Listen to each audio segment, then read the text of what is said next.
Channels digital থেকে সবাইকে স্বাগত জানাচ্ছি। আমি আদিকুর রহমান আজাদ।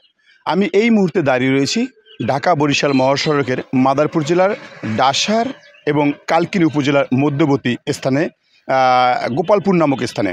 আপনারা জানেন এখানে যে গতকালকে যে 2 দিনের নিষিদ্ধ ঘোষিত আওয়ামী লীগ সংগঠনের যে শাটডাউন কর্মসূচি ছিল, তা প্রথম দিনে এখানে ভোর রাতে এই মহাসড়কটির উপর গাছ ফেলে অবরোধ করে যান চলাচল বিঘ্ন ঘটেছিল।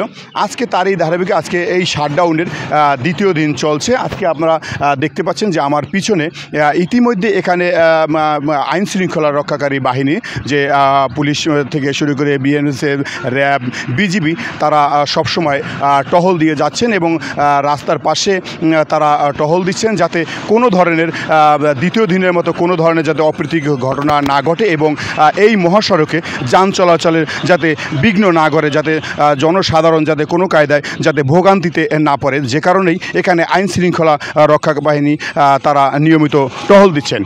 তো আজকে এই মহাসড়কটি যান চলাচল স্বাভাবিক রয়েছে। এখানে নিয়মিত যান যে পরিবহনগুলো যাতায়াত করে, বিশেষ করে দক্ষিণবঙ্গে যে যানবাহনগুলো চলাফেরা করে সেই যানবাহনগুলো নিয়মিত এখানে চলাফেরা করতেছে। আমরা যতটুকু জানতে পেরেছি গতকালকে যে অপ্রীতিকর ঘটনা ঘটেছে সেই ঘটনায় পুলিশ বাদী হয়ে একটি মামলা দায়ের করেছে, যে মামলায় গতকালকে একজনকে গ্রেপ্তার করেছে। বাকি আসামিদের গ্রেপ্তারের জন্য তারা চেষ্টা চালিয়ে যাচ্ছেন এবং তারা নিয়মিত অভিযান পরিচালনা করছেন। তো আজকে আমরা যদি একটু দেখাতে চাই যে এখানে যে জায়গাটায় যান চলাচল বন্ধ বিঘ্ন ঘটিয়েছিল সেই জায়গাটায় এখন পুলিশ প্রশাসন রয়েছে এবং এই মহাসড়কটি স্বাভাবিক রয়েছে, জনজীবনের কোনো সমস্যা হচ্ছে না। এই দ্বিতীয় দিনের শাটডাউন মানুষ এটাকে মেনে নিচ্ছে না।